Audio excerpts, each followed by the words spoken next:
بسم اللہ الرحمن الرحیم۔ السلام علیکم۔ امریکی صحافی نے اپنی کتاب میں لکھا ہے کہ انہوں نے امریکہ میں سزائے موت پانے والے خطرناک مجرموں سے عین موت سے قبل بات کی اور ان کے آخری الفاظ نوٹ کیے۔ تاہم وہ کہتی ہیں کہ ان میں سے بعض جملے ان کے لاشعور کا حصہ بن چکے ہیں اور وہ بہت تکلیف دہ ہیں۔ نوجوانی میں وہ ہنٹس ویلی ایٹم نامی اخبار سے وابستہ تھیں، لیکن جلد ہی وہ ٹیکساس کی شعبہ جرائم سے وابستہ ہوئیں۔ سال 2000 سے 2012 کے درمیان ان کے سامنے 300 افراد کو سزائے موت دی گئی اور مشل نے ان سے ملاقات کی اور ان کے آخری الفاظ نوٹ کیے۔ اس طرح وہ دنیا میں سزائے موت پانے والے مجرموں کی معلومات، نفسیات اور ان کے اہل خانہ اور متاثرین کے اہل خانہ سے واقف ماہرین میں غیر معمولی رتبہ پا چکی ہیں۔ مشل نے اپنی کتاب میں ڈیتھ رو میں ان تمام باتوں کا انکشاف کیا ہے۔ مشل نے بتایا کہ مجرموں کی اکثریت کو انجیکشن دے کر موت کی نیند سلا دیا گیا۔ انہیں 30 سے 45 سیکنڈ کے دوران 3 انجیکشن لگائے جاتے تھے۔ اکثر افراد کو شام 6 بجے موت دی جاتی تھی۔ اس دوران مجرم کے 5 اہل خانہ کو یہ سارا واقعہ دیکھنے کی اجازت تھی۔ اس کے ساتھ ہی مقتولین کے 5 لواحقین بھی بلائے جاتے تھے۔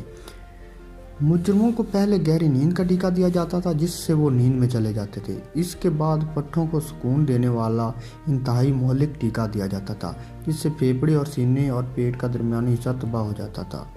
تیسری دوا سب سے زہریلی ہوتی، جس سے دل کی دھڑکن رک جاتی تھی۔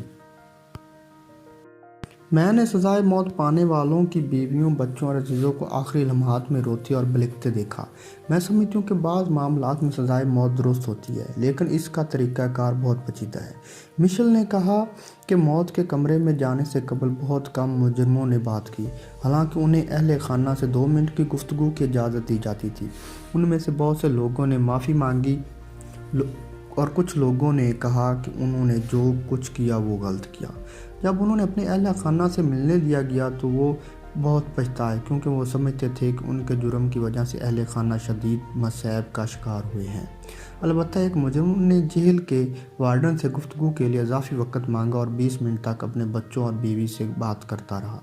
مشل نے 2 افراد کو دیکھا جو موت سے چند لمحے لطیفے سنا رہے تھے اور ایک شخص ٹیکساس کا مقبول گانا سنا رہا تھا، لیکن بہت سے مجرم ایسے بھی تھے جنہیں چپ لگ گئی تھی اور وہ ایک لفظ بھی نہ بول پائے۔ مشل نے اپنی کتاب میں لکھا ہے کہ وہ 2 شفاق مجرم ایسے تھے جو مقتول کے اہل خانہ کو بددعا دیتے ہوئے کہ موت کے کمرے میں گئے۔ ایک نے کہا کہ جب تم واپس جاؤ تو راستے میں تم سب کو حادثہ ہو جائے، تم سب مار جاؤ۔ دوسرے شخص نے مقتول کے خاندان کو گالیاں دی اور نہایت برے الفاظ ادا کیے۔